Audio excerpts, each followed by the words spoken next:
Hey friends, this is Auntie Jill and Buddy.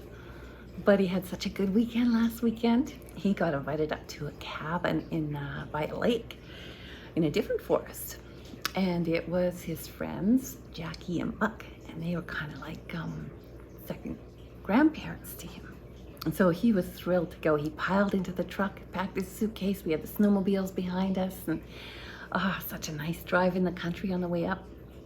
We saw a couple of moose in the forest, and Buddy took a quick shot, quick picture of them, and sent it off to Giddy Up Joe in case he recognized them.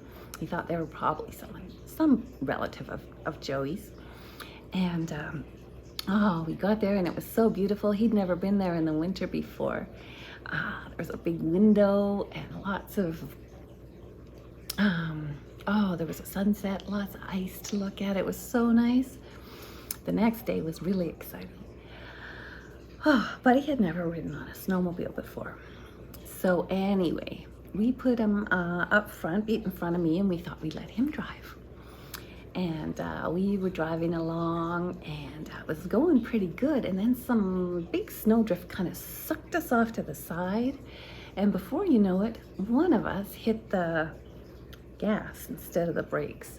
And we just went shooting into the trees, ran right up a tree and knocked it down, threw us both off. We were laying on our back in the deep snow, just kind of giggling, hoping the snowmobile was okay. And I was thinking, we found out it was okay, and I was thinking afterwards, probably a good thing that Buddy did hit the gas instead of the brakes, and we just ran that tree over instead of just bumping into it. Anyway, off we go again. And we were going down trails and through trees and in the snow and in the snowdrifts, and we stopped at a warm-up shack and had a wiener roast, and it was so much fun. Then we put Buddy on behind me for on the way home. It was my turn to drive. And I didn't feel his soft little paws let go of me. He's so light, and I just kept going, and poor Buddy was bouncing in the snowbank behind me.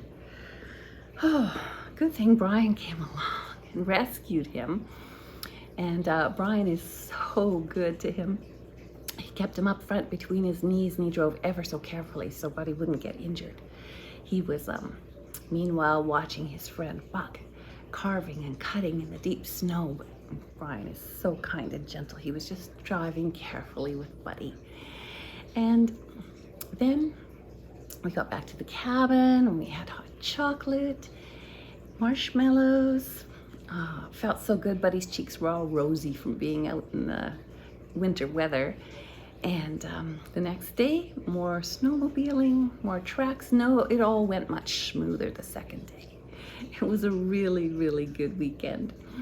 So we were driving home, and it was getting kind of late, and we pulled into Buddy's driveway for his country cabin, and he said, I've heard a lot of people talking about this, and I think I'm feeling like I might have it. And I said, Buddy, are you not feeling well?